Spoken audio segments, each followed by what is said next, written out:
So hi, welcome to the Good Noise Podcast. I'm Shane, I'm Glory. and we're here with.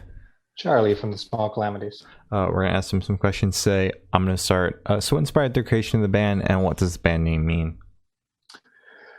Well, basically, so I kind of started as a folk singer-songwriter many years ago, and then I kind of wanted to get more into a band project. So I started using the name The Small Calamities for the band that was backing me at the time. And then when I met our drummer, Hayden, we kind of merged it into more of a kind of collaborative band, less of a solo project type of thing. And kind of went from there, got our bassist Christian and various other people who play with us. And in terms of the name, I've always kind of thought it's like when I think about the kind of subject matters that we sing about and the kind of things that we're writing about, a lot of it's smaller interpersonal things, kind of touching on themes of isolation, things like that. But we're not really singing about like, large political things or like, major disasters. It's just the small calamities, right? Yeah. Yeah.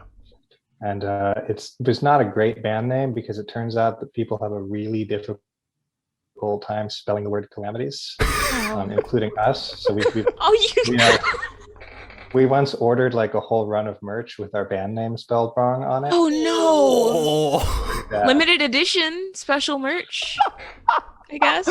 God damn, that hurts. That does hurt. Oh.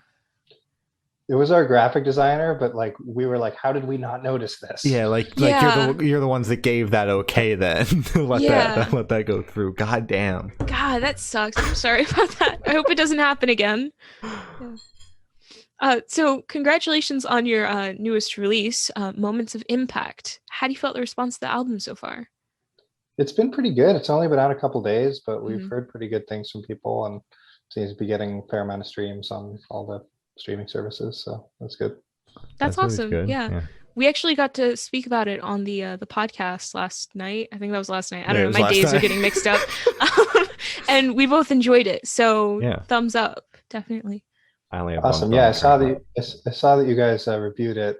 Did not have a chance to listen before this, so if you said it was terrible, I don't Oh my know that. God. We didn't No. slander it, I promise. No, no. And I'm typically the one that slanders stuff, and I didn't He slander is. all over it. No, he It was didn't. good. I enjoyed it. Hmm. So what made you choose the lead single Mission Street as, the lead single? So that the word lead single is interesting there because this album we was not supposed to be a like pandemic album, right, initially, but sort of Hmm. became one over time. And so that was less the lead single because we were like, this one's a banger, because it's That's always a good way to go. definitely not. But more that I think that was one of the ones where when the pandemic first hit, we had already just recorded that. Mhm. Like literally just, I think we were in the studio maybe like the week before Oh, wow. stuff started closing. And we realized when we were, people were starting to talk about like social distancing and things like that, Hmm. that man, the song feels really relevant to that and kind of appropriate to the feelings that people are having right now, Hmm. even though that's not really that's not like what we were thinking about when we recorded it or wrote it, right? But that it just kind of felt like the right song for the moment. And so we put that out in April of last year. So like right at the beginning of the pandemic, Hmm. we kind of rushed it out and figured we'll figure out the rest of the album later. So it was kind of the lead single, but in a very, very, very leading the rest of the album, which I think we didn't really start putting out a lot of other singles till end of last year, beginning of this year. Okay. That's valid. All right. Makes sense. Is there any meaning behind the album name or cover art?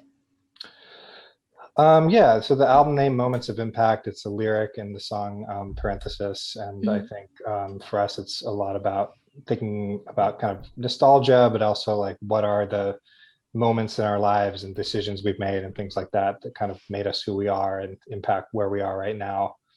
And for the cover art, I think just playing into that theme, we've kind of done thematically with all the different singles and things we put out. It's been like two photos next to each other, two Polaroids next to each other. And Mhm. so the main cover art of the album is a photo that we took. It's a photo of me and a friend of mine in like 2001 when I was like 7 or 8 years old. Yeah. And then we retook the same photo at the same place, right in front of the house I grew up in, which is not even there anymore, but it's same street. We took that, I think, a few months ago, and kind of just wanted to capture that feeling of like, nostalgia, but also like being in the present and stuff like that. So I think we're going to take the same photo again in 20 more years. Keep it going. Oh, I love yeah, that. keep it going. That's so cute. I love that so much. That makes me so happy. Yeah, I'm really fortunate because I think my friend, her name is Michelle, who's in that photo, is probably like, because I'm not the type of person where like I have tons of people I know from when I was a kid that I'm still Yeah. in contact with. So it's very fortunate that I'm still friends with her. She was able to do that, and that we have that photo even because Yeah. I basically a few years ago did something very dumb and deleted almost all files prior to the year 2014 by mistake. Yeah. And so I have very few photos of me as a kid because I deleted them accidentally. So that's one of the like only like 2 or 3 that I have, and it was cool to be able to recreate that. Oh, that's perfect that one thing still survives. So you're still able to remake it and then later put on an album cover. That's amazing. So I wanted to bring up the 17 tracks on the record and kind of like what was the idea behind that? Was it just all the tracks that you had built up during the lockdown, or did you like kind of go into it once you decided you were going to make a record, that you wanted to make a record that long? More the former than the latter. I think that we had kind of some songs that we wanted to record, and we kept writing during the pandemic. And then we also, I think for us, we were realizing that we were writing in the same kind of in the same vein as the other songs on this album, and so it made sense for them to go together rather than put them out separately. Because I think our last album before this, Designer Heartache, was much more kind of synth oriented, much more kind of like Killers type of sound. And then this one is how this one is, and I think the next one will be different from that. And so we felt like this fits better with what we have right now, and so we're just going to keep doing it. And then I think we didn't expect the pandemic to still be happening right Yeah, now. that's fair. So we just kind of kept going until we reached a point where we were like, you know what, this is about an hour, it's a good length. There's nothing that we really feel like we need to cut. Actually, we did cut one song, but in general we were like, yeah, we're pretty happy with how this flows and the kind of story of it. And it's long, but what else? We don't have anything else to do, so Yeah. Okay. Was there a reason why you cut that one song? Did you just want 17 tracks? Was 18 like the line? A little too long.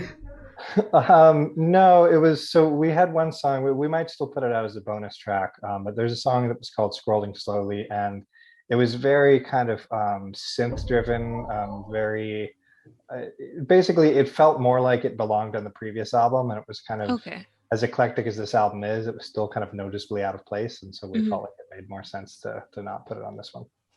Okay, that's valid. That's completely valid. So can you tell me a little bit about your writing process for this album? Sure. So it's kind of varied.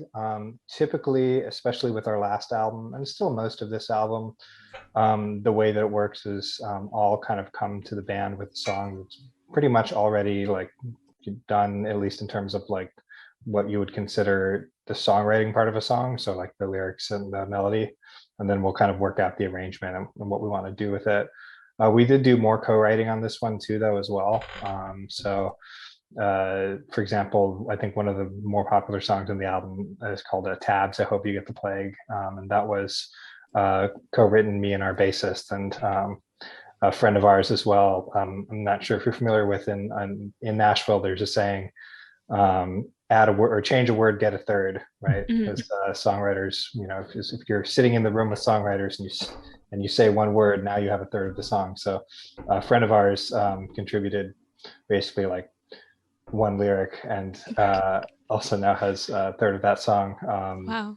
So that was a co-write, and that one I think turned out really well. And then Roaring Lions, We also co-wrote, our bassist, he comes from more of like a prog rock kind of background. So he came to me and was like, I wrote the song.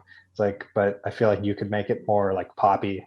Yeah. So I kind of worked with him on some melodically and stuff and making kind of more of a catchy sing along sort of thing. So those ones we co-wrote, and then there was one that's a Taylor Swift song, but the rest were mainly things that I kind of brought to the group.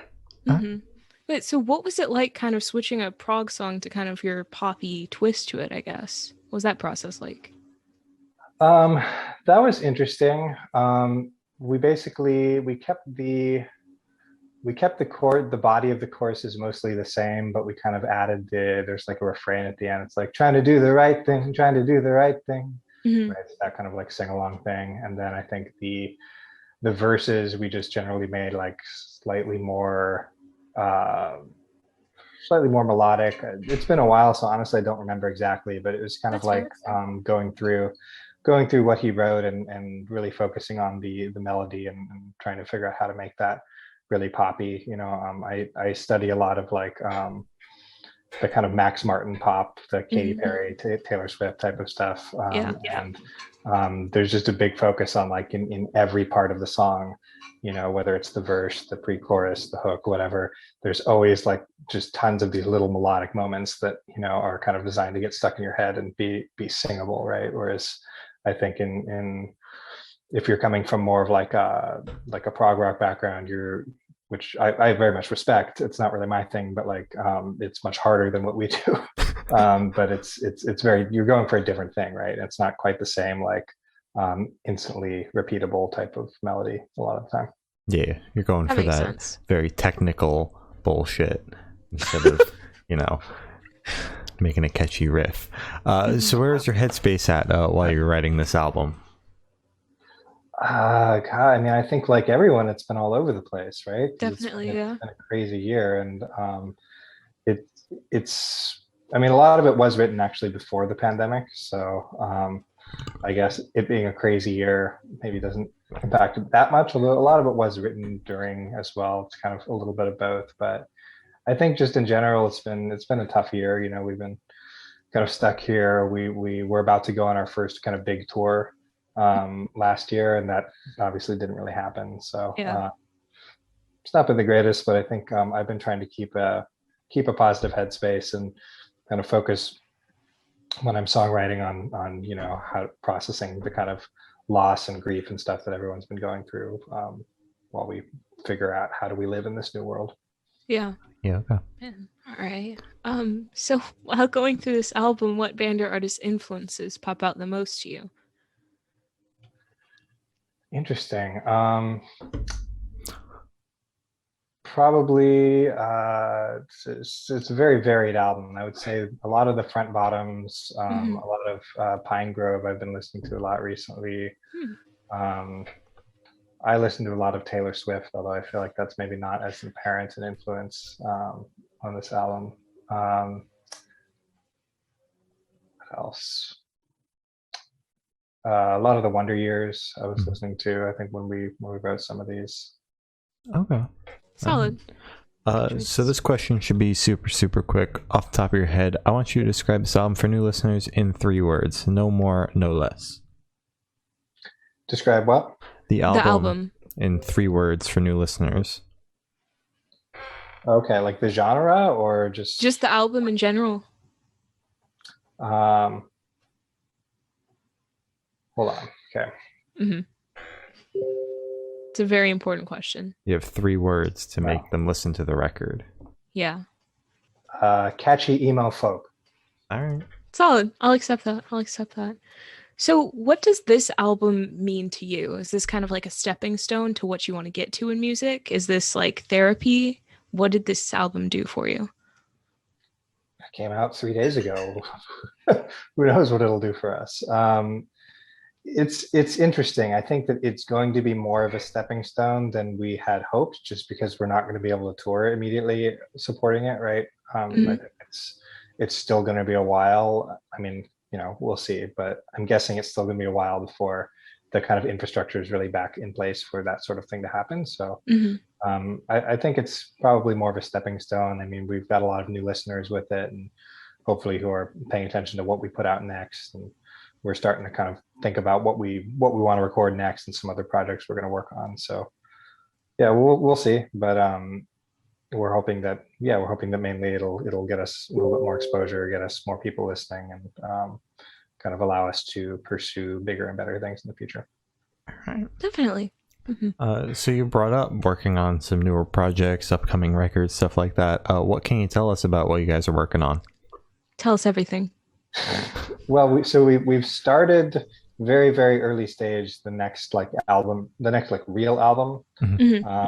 And so that's something we don't know too much about yet, and we're kind of rebuilding our little project studio right now, so that's probably going to happen before we get really too in depth recording anything. We have a couple of other smaller projects that we want to knock out in the next few months. So we're all like around 28, so this will be 10 years since we graduated high school, so we thought it'd be cool to go back and re-record some songs that we all wrote in high school. Yeah. So we're going to be doing that, I think, this month. It'll be our 10-year reunion EP. Aww. And then we've been thinking about, I don't know if I should announce this. We've been thinking about kind of like the Fearless Taylor's version type of thing. Yeah. We're thinking about recording like a Small Calamities version of a Taylor Swift album, but I'm not going to tell you which one. Aww.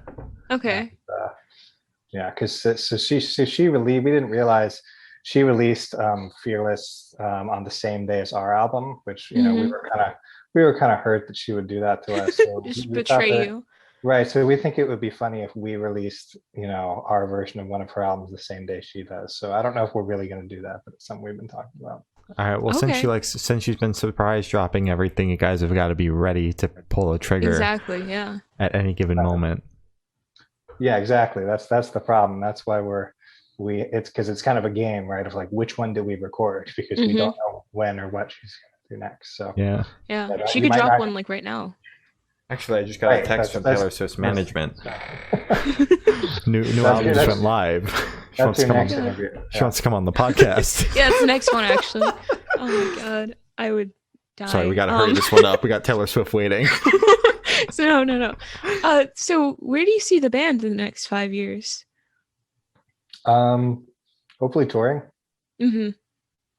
Yeah, I think we'd like to be touring, kind of playing with other bands in the kind of similar genres, and we're all just getting our music out there more. I know we have a lot of listeners in the Midwest and the East Coast, and those are places that we haven't really played. So we've mainly like focused on West Coast cities. So we'd really like to kind of get out there and be able to do more shows on the other half of the country.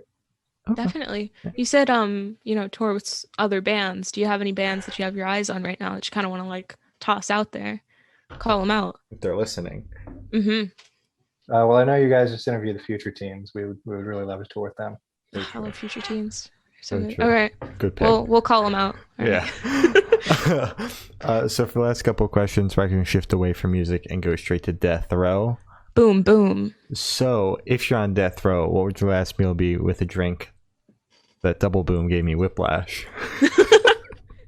Death Row Records or like Death row. Like a meal. Yeah. What do you yeah. What did I do? You shoplifted. Whoa. Oh man. What did I shoplift to be put on? I don't know, death like row? something at the Pentagon. You shoplifted. Something that you weren't supposed to You shoplifted an Xbox at a Walmart. Yeah, you the Pentagon gift shop. yeah, the Pentagon gift shop. Oh my god. Okay, last meal for Mhm. shoplifting at the Pentagon gift shop. Yep. I'll go simple. I probably just have a really good steak. Mm. And for drink, can you have alcoholic drinks on death row? Yeah, we allow it. sure. Our yeah, death for row our is death cooler. row. Exactly, yeah.